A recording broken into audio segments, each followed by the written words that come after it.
السلام عليكم شباب، ايه الاخبار؟ اتمنى تكونوا بخير. النهارده ان شاء الله هنحاول نخلي الفيديو خفيف كده ولطيف وظريف. هقولك ازاي تقدر تعمل القرش ده باذن الله بكل سهوله. يعني الموضوع على فكره على قد ما هو يبان ان هو معقد وايه التفاصيل دي كلها وبتاع، لانه سهل جدا. يعني انا هخليك انت تلعب مع نفسك في الماتيريال والكلام ده كله. بس هقول لك الاساس، ان انت تعمل الحاجه دي توصل للشكل ده بكل سهوله. طيب ازاي يا سيدي وصلنا له؟ تعالى يا سيدي اقول لك. طيب اول حاجه هنبدا بيها ان احنا بعد ما نفتح الفايل هنشد دي كده. انا عايز احط ريفرنس فهخلي دي ايمج اديتور، وامسك دي واحطها هنا. انت عايز تحط ريفرنس لنفسك، دي حاجه ترجع لك يعني، بس انا عايز ابص على دي وانا شغال يعني. ليه ما اعرفش، بس هو كده تمام. ماشي، وازوم كده يعني لحد ما. جميل جميل ماشي. اول حاجه هبدا بيها ان انا هحط سيركل، واقول لك على اكتر من طريقه تشتغل بيها يعني وانت يعني اشتغل زي ما ترتاح يعني. مش مجبر على حاجه معينه اكيد. حلو. انت تجيب السيركل دي وتقف في الفرونت كده، تدخل جوه الايديت مود وتشيل الفيرتيسيز دي ديليت. عايز اشغل الاختصارات. ماشي. وممكن تروح عند البروبورشنال ايديتنج من هنا تفعله، تشغله وتتك على حرف الاو وتخلي دي شارب. دلوقتي انت لو جيت شديت الفيرتكس دي لفوق كده، بص هتاخد نفس الشكل ده، ولكن يعني هتلاقيه بايظ شويه. اهم حاجه بس وانت بتشده لفوق اتاكد ان دي مش كبيره قوي عشان ما تشدش الفيرتسيز اللي تحت. تمام. فانت مثلا ايه، هتخليها كده وتشد لفوق، هتلاقي ان انت تقريبا وصلت لنفس الشكل ده، ولكن هتلاقي ايه في اختلاف. ايه هو؟ ان دي مثلا كيرفت اكتر، سواء هنا او هنا او في اي حاجه يعني. على فكره دول كلهم نفس ده، بس باختلاف بقى ايه اللي جوه يعني. دي هنا كده يعني كيرفت اكتر، وهنا تحسها خط مستقيم كده اكتر ما هو كيرف وبتاع. ففي طريقه هتخليك تعملها بيرفكتو على الشعره. ايه هي الطريقه دي؟ هي تبان غريبه شويه، ولكن يعني هي صح متقلقش. تعمل شيفت ايه، تحط سيركل زي ما احنا، وهنزود عدد الفيرتسيس شويه. انا عن نفسي هخليه مثلا 128. تمام. هو يبان رقم كبير، ولكن ما تقلقش هو مش كبير خالص يعني. لما تيجي نشتغل هتلاقيه عادي. حلو. وهنعمل روتيت في الواي كده، ار واي 90. تمام. وانت عندك ايه القطر بتاع الدايره دي؟ 2 متر يعني. ده متر وده التاني. حلو. فانت تروح عند الموديفاير هنا، تحط موديفاير array، وعايز الاري ده يبقى فين؟ في الواي. انا هقفل الريلاتيف ده. تمام. واخلي ده 1 وده 0. تمام.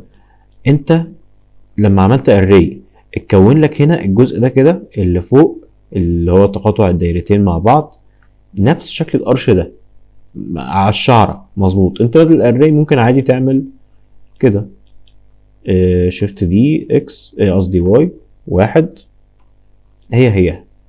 تمام. ولكن مش هتفرق كتير يعني. ماشي. فخلينا مثلا زي ما احنا هنا، وهي نفس الطريقة عامة. هتعمل ابلاي كده. بعد ما تعمل ابلاي، انت بقى عندك ده كله على بعضه اوبجكت واحد. فانت ايه، عايز تشيل الفيرتسيز اللي تحت، تدخل جوه الايديت مود، تمسح دول كده. جميل. ديليت فيرتسيز. وعايز تمسح الزيادات اللي هنا، هتعمل ايه؟ تك على حرف السي، تجيب البرش سيلكشن دي، تعمل كده وتسلكت على دول. تمام. السكرول بيكبر ويصغر البرش، تعمل كده كده كده كده. حلو. ودي بعد كده تك على سكيب عشان تقفل البرش سيلكشن، تك على اكس، ديليت. تمام. طيب دلوقتي انت عايز تخلي الفيرتيسيز دول يجوا في النص هنا كده، يعني دي تيجي هنا ودي تيجي هنا. هتعمل ايه؟ بص تعالى. يعني نشغل السناب ونخلي السناب على الايدج. ليه؟ عشان لما تيجي تقف في الفرونت كده، تيجي تحرك في الاكس. انا متعود اقول فرونت وبتاع عشان متعود على الماكس، بس ما علينا. تيجي انت كده ايه، تحرك الفيرتسيز. اسف، هقفل البروبورشنال ايديتنج. تيجي تحرك الفيرتسيز، هتلاقيه بيعمل سناب على الايدج. طيب دلوقتي انا عايز الفيرتكس دي تتحرك على الايدج ده، بحيث وهي بتتحرك على الايدج تعمل سناب هنا. هتعمل ايه؟ هتروح هنا هتخلي دي لا مش هنا، مش النايف، هي شبهها بالظبط سبحان الله يعني. هتروح هنا عند ايدج سلايد، هتخليها فيرتكس سلايد ويتحرك الفيرتكس دي هنا. شوف وانت بتتحرك كده هتلاقي النقطه البيضاء دي بتتحرك معاك، دي اللي هي الفيرتكس. تيجي تقف عند الايدج دي هيعمل لك سناب عند الايدج. عندك حركه تانية اسهل، ان وانت ماسك الفيرتكس دي عادي تتك على جي، بعد كده تتك على جي كمان مره، بيعمل لك هي الفيرتكس سلايد او الايدج سلايد. ماشي، بعد كده تقف عند الايدج دي عشان تعمل سناب عليها، وبعد كده تعمل ميرج للاثنين فيرتيس دول، تك على دي وبعد كده تك على دي، بعد كده تك على حرف الام وتعمل ميرج ات لاست. بس الموضوع سهل جدا كده، بقت دي فيرتكس واحده وخلاص الموضوع خلص. ماشي. طيب دلوقتي في يعني هي مش مشكله، انت ممكن تكمل شغل كده عادي، بس في حاجه. بص كده هنا، المسافه بين الفيرتكس دي ودي مش قد المسافه بين دي ودي، يعني من هنا لحد هنا المسافات متساويه، ولكن الاتنين دول يعني المسافه بينهم مش زي الباقي. طب دي تحلها ازاي؟ انت هتروح عند preferences وتتاكد في الادونز ان اللوب تولز متفعله، سوري بالانجليزي كده لوب تولز، تتاكد انها متفعله، ولو ما لقيتهاش دور عليها في جيت اكستنشنز. ولو الجيت اكستنشنز دي مقفوله او جايب لك ايرور او ايا كان، روح عند السيستم وتاكد ان انت مفعل allow اونلاين اكسس ده، لانها لو مش متفعله وجيت تروح عند جيت اكستنشنز هيجيب لك رساله كده وبتاع ومش عارف ايه، ومش هيجيب لك اي حاجه من دول، لان انت هتكون اصلا اوريدي مش موصل اي حاجه بالنت، فبالتالي مش هيبقى عندك اي حاجه من دول. تمام، فهنروح هنا نفعل ده كده وهنتاكد ان ده متفعل ونعمل سيف وتمام. حلو. طيب ده هيعمل ايه؟ ده هيخلينا نعمل سيلكت على اول واحده دي لحد اخر واحده هنا، نعمل هولد على كنترول وندوس على اخر واحده، كده ندوس على كليك يمين ونتك على سبيس، هتلاقيه وحد لك المسافات. تمام، نفس الكلام هنا، تك على دي على الناحيه التانيه، بعد كده كنترول هولد على كنترول واخر واحده هنا كليك يمين لوب تولز سبيس، وحد لك المسافات. تمام. طيب انت عايز بقى تعمل اكسترود للجزء ده، تك على حرف الايه تعمل اكسترود شويه في المحور اكس بس. جميل. بعد كده تك على حرف الاي تاني، بحيث ان انت تعمل الت اي وتعمل اكسترود along normals، extrude faces along normals كده شويه. دلوقتي هتلاقي ان في هنا حاجه غريبه كده، يعني دي تحسها نازله كده شويه، مش جايه بسلاسه كده مع دول. فكل اللي تعمله انت بس تعمل تشيك على offset even هتلاقيها ظبطت. يعني بص الفرق.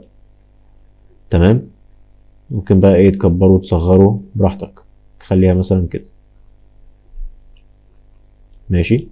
حاول من الاول انت تشتغل على ابعاد تكون حقيقيه، يعني مش شغال كده بالهلهلي زي ما انا شغال، يعني احسن لك. تمام. طيب وبعدين هتاكد ان الفيس اورينتيشن مظبوط، ان هو كل الفيسز دي كده لونها ازرق. طيب لو ما كانش مظبوط كان هيبقى عامل ازاي؟ كنت هتلاقي الفيس اورينتيشن عامل كده لونه كده احمر. تعال نشيل السلكشن من على دول،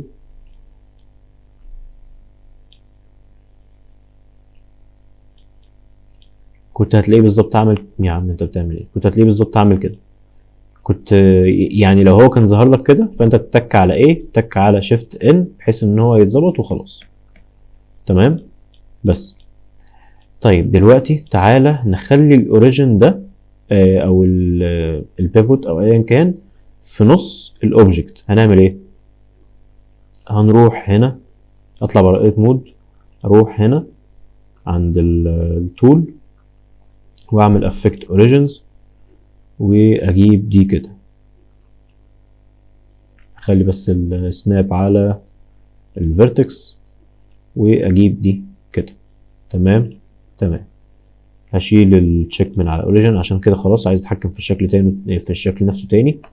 تك على ان ايتم لوكيشن اسنترها. اصفرها يعني اخليها في السنتريك كده. تمام كده احنا كله في السنتريك، كله في النص. كلام جميل ماشي. ممكن نكبر الشكل كده بتاعنا شويه، ولا سيبه مش فارقه، كده كده احنا شغالين بالهلي يعني، فمش فارقه بصراحه، ما علينا. المهم تعالى ندخل جوه نتك على حرف ال A ونرفع ده شويه. طب انا ليه ما رفعتش ده من وانا بره الايديت مود؟ اقول لك ليه. عشان لو انت رفعته كده هتلاقي الاوريجن بتاعتك او البيفوت بتترفع معاك، فانا لا، انا عايزها هي تبقى عند نقطه الاصل بتاعتي او السيدي كيرسر او ايا كان يعني، فاهم؟ بحيث ان انا لما اجي مثلا عاوز اسكل بعد كده او اعمل اي حاجه يعمل من النقطه دي. ماشي تمام. طيب تعالى كده ننزل تاني. ممكن مثلا نرفع كام متر؟ 1 متر. حلو.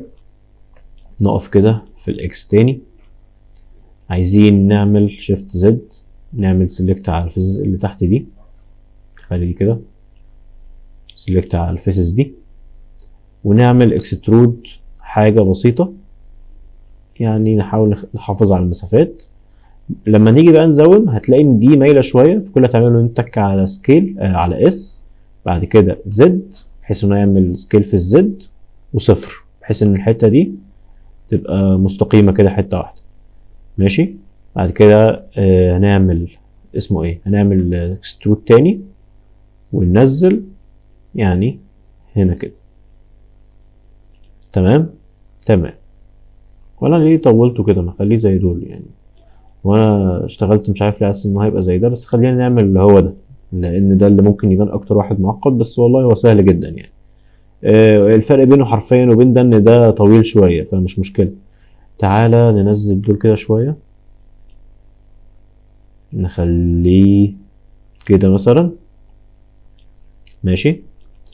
ونعمل هنا edge loop وهنا edge loop. طبعا ممكن تعمل ميرور هيبقى اسهل. تعالى نعمل ميرور بحيث نسهل الدنيا على نفسنا. نعمل كده، نشيل ده delete faces. اوكي، هتلاقي هنا مفتوح عادي مش مشكلة. احنا عايزينه كده ميرور ميرور ميرور ميرور ميرور. ماشي، احنا عايزين ميرور في انهي محور؟ في المحور واي. تمام. طيب دلوقتي انت هنا دي البيفوت بتاعتك او دي الاوريجن بتاعتك، لو كانت الاوريجن مش في النص ما كانش هيعمل الميرور مظبوط، فهي شبه جت صدفه. طيب لو برضو حاجه تانية، لو انت مثلا عايز تخلي الميرور بعيد شويه ممكن تحط اسمه تحط empty object مثلا زي ده كده، وتبعده كده مثلا شويه، وتخلي الميرور حوالين الامتي اوبجكت ده. دي حاجه ترجع لك انت بقى يعني، حسب انت بتشتغل على ايه، وتختار ده كده يعني بقى الميرور حواليه. انا بقول لك عشان لو الدنيا عندك مش متوسطنه تحاول تظبطها. تمام. تعال نكمل. اللي باقي سهل يعني والله بجد ما تقلقش، ممكن بس يعني يبان صعب بس صدقني هو سهل جدا. ماشي. تعالى نعمل، احنا عملنا ايدج لوب هنا، نرفع دي كده شويه. ماشي، ممكن نزود ايدج لوب كمان كده زي الفل. نرفعها سنة.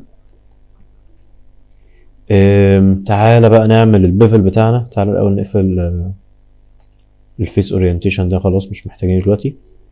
تعالى نعمل البيفل بتاعنا كده، وده تك على الت وشيفت عشان تغير اللغة. طبعا الت بيخليك تعمل سيلكت على اللوب، يعني مثلا انت لو عايز تعمل سيلكت على اللوب ده كده تك على الت، لو عايز تعمل سيلكت على اللوب ده كده برضو تك على على الت وانت بتعمل سيلكت. طيب لو عايز تعمل سيلكت على ده وده مع بعض هتعمل هولد على الت وشيفت بحيث يعمل سيلكت على اكتر من حاجه في نفس الوقت. ماشي. فانت عايز تعمل سيلكت على ده وده وانت عامل هولد على الت وشيفت مع بعض. تمام. هتتك على كنترول بي بحيث يعمل بيفل شويه. جميل، وليكن كده مثلا. وهنزود السيجمنتس بحيث ان احنا نعمل بروفايل هقول لك دلوقتي البروفايل ده ايه، موضوع بسيط. بص يا سيدي، البروفايل ده ايه؟ تعالى كده نقف هنا. بص يا سيدي، شايف ده؟ ده هو ده بالظبط، بمعنى ان ده كانه الكروس سكشن بتاع البيفل بتاعك. يعني انت لو عملت كده هتلاقيه واخد نفس الشكل. تيجي نبص مثلا من الناحيه التانيه، هتلاقيه خد نفس الشكل ده، بس ده طبعا بالعكس عشان انا واقف في الناحيه التانيه. فخلينا نقف هنا. هتيجي مثلا تلعب بده، هتخليه كده، هتلاقيه خد نفس الشكل ده اللي هو عامل كده. فالموضوع صدقني ابسط مما تتخيل يعني. حلو، تعالى بقى ايه، نغير البروفايل بتاعنا كده، نظبطه. ممكن مثلا اخلي ده كده، ممكن اعمل ده كده، ده كده، ازود دول مثلا هنا، وانزل دي شوية. تعالى نظبط دي كده. ممكن اعمل دي كده شوية، ودي كده شوية. ممكن انزلها كده، او اعملها كده حاجة بسيطة.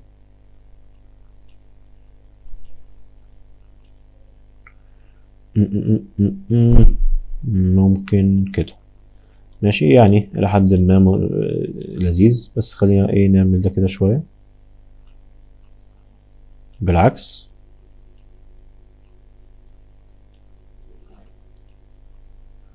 ماشي، وده كده، وده كده مثلا. خلي ده ورا كده شوية، بس كده حاسه ألذ يعني. ممكن بس أجيب ده كده قدام شوية، وده كده شوية، أو كده شوية، وده كده شوية. تمام تمام، جميل جدا. بعد كده هعمل ايه؟ هعمل سيلكت على الفيسز دي ما عدا ده. جميل.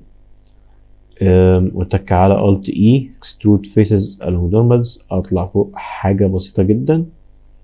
ماشي، بحيث ان هو ما يعملش الاوفرلاب والبلاوي دي. ماشي كده، اوكي اوكي. وبعد كده اتك على سكيل. تيجي تكبر هتلاقيه بيكبر في كل الاتجاهات. ماشي، فاحنا عايزين نعمل سكيل في الاتجاه بتاع اكس واي بس، فاتك على شيفت زد. فاهم الفكرة؟ تمام. تعالى نقلل دول كده سيكا. انا عشان اعمل سيلكت على الاتنين دول مع بعض بتك وانزل كده والعب براحتي في الرقم. يعني غير الفاليو زي ما انا عايز، بس يعني انت فهمت الفكرة، عشان تغير القيمتين دول مع بعض. تمام. تعالى نقللهم وليكن كده مثلا. جميل. وهتحركهم كده بحيث ان هو يعني يبقى مظبوط. ماشي، وطبعا كل ده بيتنقل الناحيه التانيه لان في موديفاير ميرور محطوط. تمام. هنعمل سيلكت على اللوب ده بالالت يعني عشان يعمل سيلكت على اللوب مره واحده، وهعمل هولد على شيفت عشان يعمل سيلكت على اللوب اللي تحت كمان، واتك على كنترول بي واسحب. بص، ده الشكل النهائي بتاعي. ممكن بس ايه، امسك دول كده انزلهم تحت سيكا. حاسس ان كده لذيذ يعني، في اللذيذ. تمام تمام. طيب عايز اعمل القرشات اللي هي اللي في النص دي. طيب تخيل معايا كده، دول ايه؟ دول نفس القرش ده، ولكن معمل لهم سكيل بس شويه. بجد الموضوع بسيط جدا وتافه. فكل اللي هعمله ان انا همسك القرش ده كده، تك على شيفت دي. حلو. واعمل سكيل واصغر شويه، وبعد كده اتك على اكتب بوينت 25 لانه تقريبا الربع، وهحرك كده شويه. تمام. ممكن بس اعمل ابلاي للميرور. ماشي. ايه تاني ايه تاني؟ هدخل جوه الايديت مود، هتك على شيفت زد، امسح دول، وهحدد اللوب ده. اتك على 2 عشان احدد الادجات، وده، واتك على، بص عشان كانوا مفتوحين، اتك على اف. ايه دوست على ايه؟ اتك على اف. دايما دوست على جي بالغلط.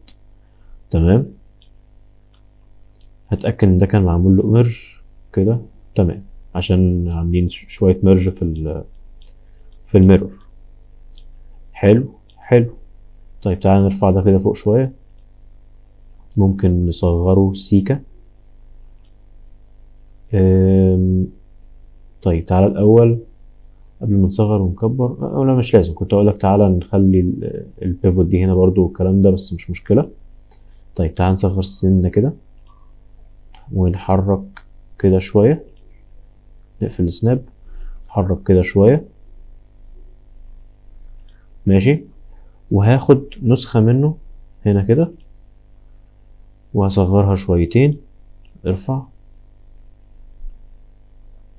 نزل، لا صغر كمان كده مثلا، نزل كده، يعني كده ممكن، تمام، تمشي. وخليها على الارتفاع ده مثلا،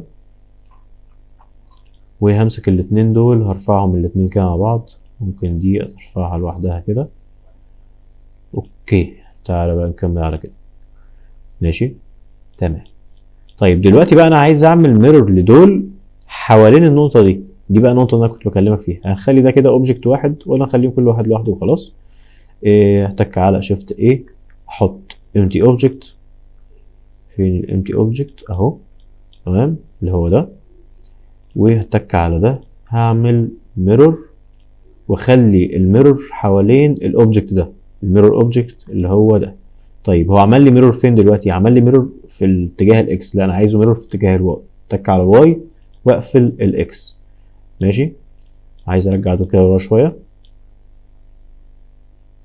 وليكن كده مثلا، تمام. ممكن احرك ده كده مثلا، حلو. طيب عايز نفس الموديفاير هنا، ممكن يعني امسك ده، بعد كده امسك ده، اخلي ده الاكتيف اوبجكت بتاعي اللي هو فيه الموديفاير، واتك على السهم ده واعمل كوبي تو سيلكتد، بس كده خلاص. او كان ممكن اخليهم هما الاثنين اوبجكت واحد، فالموديفايرز تتنقل مره واحده وخلاص، تمام تمام. طيب عايز احط العمدان بتاعتي، الموضوع سهل جدا وبسيط. تعالى نخفي ده الاول، الامتي اوبجكت ده، تك عليه كده وتك على حرف الاتش عشان نعمل له هايد. تك على شيفت اي، احط سيركل. تعالى نصغر، تعالى نقلل الفيرتسيز دي كده، خليها 36 ولا حاجة، مش محتاج العدد الكبير ده. واصغر اصغر اصغر كده مثلا، واقف كده في المحور اكس، صغر كمان، وليكن كده. ممكن استنى كده،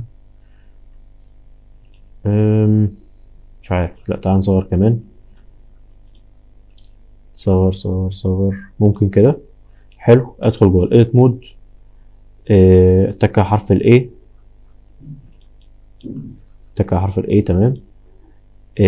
واعمل اكسترود في الزد سيكا كده مثلا، وتك على اي، ماشي. بعد ما تك على اي هتك سكيب، وبعد كده تك على سكيل، اصغر شويه بحيث ان انا هيبقى كاني عملت انست، ماشي. او بدل ما اعمل الخطوه دي اتك على اف، وبعد كده اتك على اي بحيث ان انا اعمل انست، هيها تمام، جميل. وهعمل اكسترود شويه، وليكن كده مثلا. عايز اخلي اللي تحت ده هو اللي فوق، هاخده كوبي او اعمله ميرور براحتي، ماشي. بس تعالى نظبط الشكل كده من تحت الاول شويه. امسك مثلا اللوب ده، الفيس لوب ده، واكبر كده شويه السكيل في الزد مثلا، او سيبك من ده، تعالى نمسك ده. انا ممكن امسح من تحت واخد من فوق، يعني اخد الجزء اللي فوق بحيث ان انا اظبطه على دي اكتر، ماشي. تعالى نرفع ده كده، شغل السناب، ارفع ده لحد هنا، تمام. تك على كنترول ار، اقفل السناب، ارفع كده ماشي. اعمل سيلكت على الفيس لوب ده، تك على Alt E Extrude Faces Along Normals، وازود شوية، عايز ازود شوية كمان بالسكيل Shift Z كده تقريبا. ماشي. وممكن اعمل edge loop تاني هنا مثلا كده، واعمل extrude سنة، بس مش عايز ابوظ، فهعمل بتاع ده، تك على edge loop ده، واتك على Alt E واعمل extrude manifold، بس ده هيبوظ لي الدنيا. فممكن اعمل ايه؟ طيب بدل ما اعمل ده extrude manifold وكده، انا ممكن امسك الجزء ده واعمل Alt E extrude along norm faces along normals، واخليها بالعكس، اخليها داخل جوه كده بس. تمام. بعد كده اخرج بره edit mode، تك على scale shift Z، وازود ده كده. حلو. بعد كده ادخل جوه edit mode تاني، ممكن امسك ده وده، واتك على scale shift Z، واصغر كده شوية، امسك ده لوحده scale shift Z، واعمل كده. عايز احس ان دي طويلة كده قوي، فممكن امسك الفيرتيسيز دول كده، واخليها مثلا الطول ده. تمام. بعد كده هعمل كنترول ار، احط edge loop هنا، وهمسح الجزء اللي تحت ده x delete vertices، وعايز اخلي اللي فوق ده هو نفس اللي تحت. طيب هعمل ايه؟ هخرج بره edit mode، تك على shift D.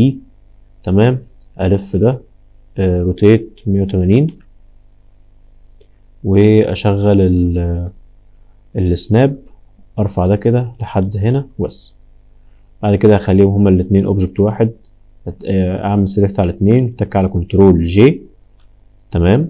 ادخل جوه edit مود، امسك الفيرتيسيز دول. تمام. تك على ام ميرج باي ديستانس. انا كده عملت ميرج للفيرتيسيز دول، اقدر امسح الايدج لوب ده، ما عادش فارق معايا في حاجه. ديسولف كده. تمام زي الفل، كلام جميل. طيب ممكن العب في شكل العمود ده شويه كده. ممكن اعمل ايه مثلا؟ تعالى كده، ممكن امسك الايدج لوب ده في جوه الايديت مود. تمام. وده وده بالشيفت والالت مع بعض، او اسف، تعالى نمسك الجزء ده كده الاول مع ده، سوري، مع ده كده، وارفعه سنة الاول كده. بعد كده امسك التكة على اتنين، امسك الايدجات دي ودي ودي ودي ودي، واتك على كنترول بي، اعمل بيفل شوية. تمام. اقلل العدد ده، مش محتاج كل ده، واخلي البيفل شكله عادي، مش هيبان اصلا فيه تفاصيل يعني. تمام. واقلل العدد ده، ممكن كده. جميل. طيب تعالى نعمل حركة كده. ممكن امسك الفيسز، اعمل سيلكت على اللوب ده، واعمل تشيكر ديسلكت. تمام. اخلي الديسلكتد 2، بحيث انه يمسك لي واحده كل 2، يعني يعمل سيلكت على واحده ويسيب 2، اللي هو اهو سيلكت على واحده ويسيب 2، سيلكت على واحده ويسيب 2، وهكذا. تمام. هعمل لده Alt E Extrude Faces Along Normals، ادخلهم لجوه كده شويه. حلو. واتك على كنترول واحد، واخد بالك انت من الحركه اللي حصلت دي؟ تمام، حلو قوي. بعد كده هدخل جوه الايديت مود تاني. ثانيه كده معلش، انا اسف، هعمل حركه كده الاول، هعمل حاجه الاول، اعمل بتاع ده، هعمل ايدج لوب كده الاول. ماشي. بحيث ان الدنيا يعني اعمل سبورت ايدج لوب، بحيث ان الدنيا تبقى ممسوكه معايا شويه. واتك على 3، اعمل سيلكت على دول، سيلكت تشيكر ديس سيلكت، تمام زي ما احنا، الت اي اكسترود فيس الونج نورمالز، انزل كده شويه، بعد كده كنترول واحد، تمام. بعد ما عملت كنترول واحد هدخل جوه الايديت مود تاني، تك على كنترول ار، ارفع كده بحيث اعمل سبورت ايدج لوبس، ماشي، تك على كنترول ار ازود، ماشي، سكيل زد، شوف كده شكله عامل ازاي، هقفل دي، سكيل في الزد، تمام. ممكن ازودها اخليها 2 عشان تبقى انعم، شايف ان كده شكلها الطف، كلام جميل. طيب تعالى نظبط الشكل من فوق عشان اكيد باظ من هنا، ولا لا ما باظش والله، ده انا كنت عشان كنت عامل سبورت ايدج لوب. طيب حلو، هو بس ايه في حتة هنا بسيطة كده بايظة، ممكن اعمل إيه همسك الفيس ده، تك على 3 امسك الفيس ده، نفس الكلام تحت اكيد، امسك الفيس ده حتة بسيطة يعني، تك على انست، تك على اي عشان اعمل انست واخليها كده مثلا، تمام. و تك على كنترول ار اعمل سبورت ايدج لوب هنا، كنترول ار هنا، وسبورت ايدج لوب هنا، تمام.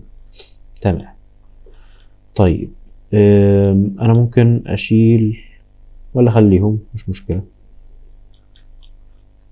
انا بالعكس ده انا ممكن اعمل تحت بيفل، امسك ده اقفل ده كده، همسك ده وده وده واعمل بيفل حاجة بسيطة وليكن كده، وافتح ده تاني بس زي الفل كده، وهرجع ده ورا شوية، سكيل شيفت زد، ماشي. وممكن اقف كده في التوب، اصغر ده في اتجاه الاكس شوية،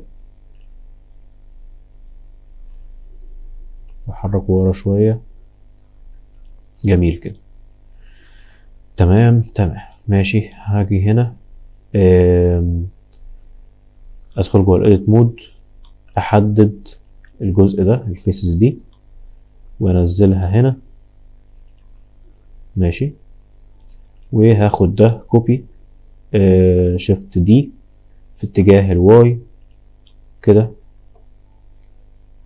تمام. ادخل جوه الايديت مود، امسك الجزء اللي فوق ده انزله لتحت شوية وليكن كده، عايز بس اصغره شوية في اتجاه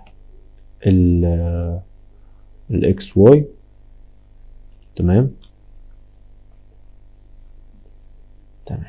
همسك ادخل جوه الايديت مود تاني، يعني ممكن امسك كده الجزء ده والجزء ده برضو، تك على او بحيث افتح البروبورشنال ايديتنج، ارفع دول كده شويه من تحت ومن فوق بحيث الدنيا تبقى متناسقه اكتر، اصغر البروبورشنال ايديتنج بحيث ما يأثرش على الدنيا من فوق قوي، خليه كده حاسه كده متناسق اكتر، تمام. اخد ده تمام ماشي، ممكن بس ايه ولا خليه كده، تمام. ممكن اعمل ايه، اخده الت دي احطه كده، اقفل سناب، جي واي احركه كده تقريبا، تمام. ممكن اخليهم هما الاتنين كده اوبجكت واحد وخلاص، كنترول جي، تمام، بحيث ان انا احط فيهم موديفاير ميرور مع بعضهم كده، ويبقى الميرور حوالين الامتي اوبجكت، تك على سكيب الامتي اوبجكت اللي هو ده، تمام. امسك دول اوبجكت ده، عمل الميرور فين، عمل الميرور في اتجاه الاكس، فانا عايزه في اتجاه الواي، فهخليه كده، ماشي.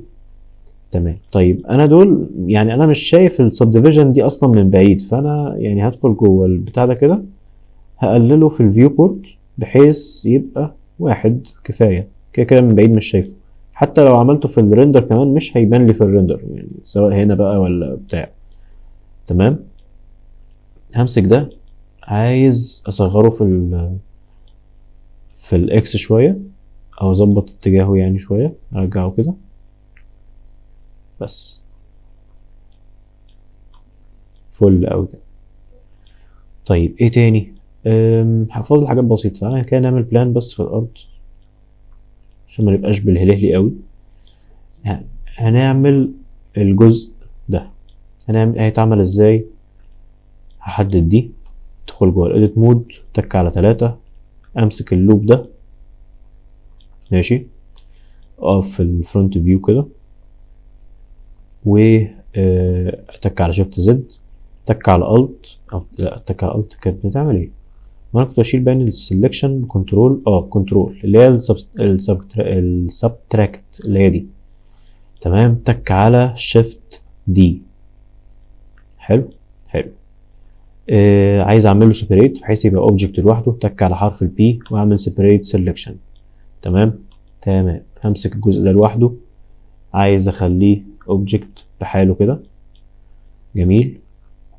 يبقى ده اوبجكت، عملت له ابلاي للميرور. هقف في الفرونت فيو، ادخل جوه الايديت مود، اعمل سيلكت للفيرتكس دي، وهخلي البروبورشنال ايديتنج متفعله، وهتاكد انها شارب. ليه؟ لانها لو سموث بص هتنزل عامله ازاي، مش هعرف اتحكم فيها قوي، فانا عايز اخليها شارب.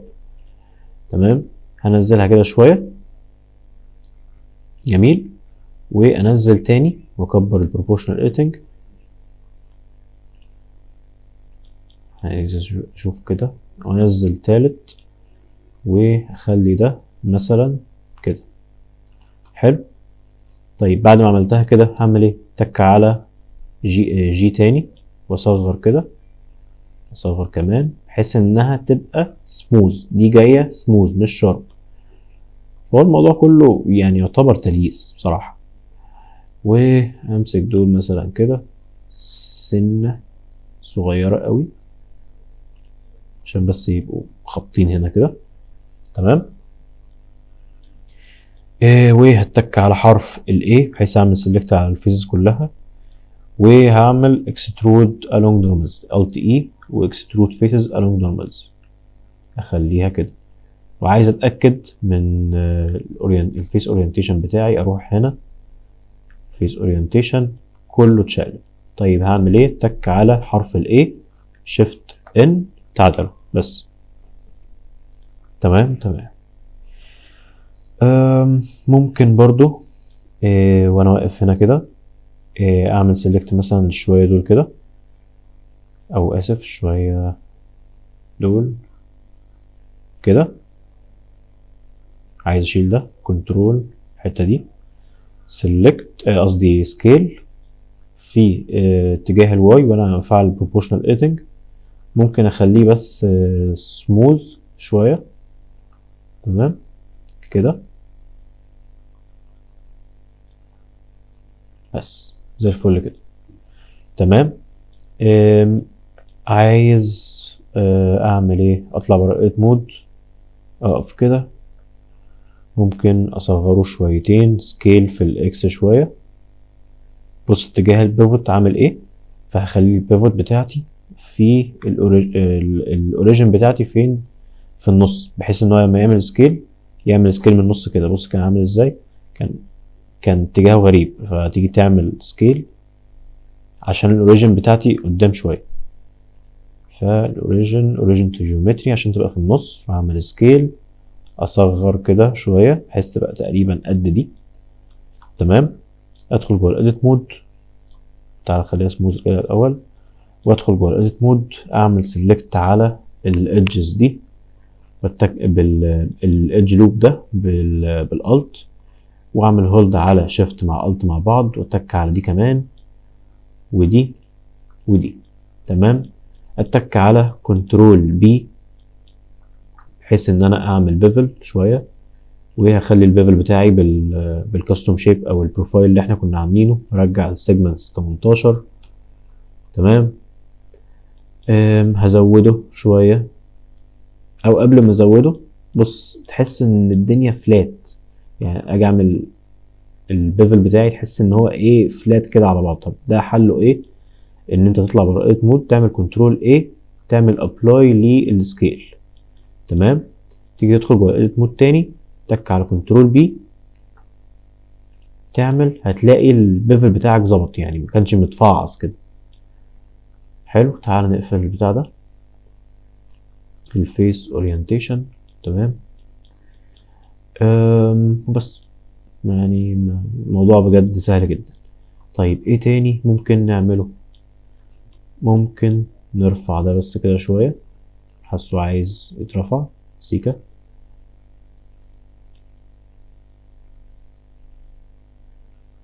كده مثلا، ونكبر ننزل دول كده على بعضهم السنة.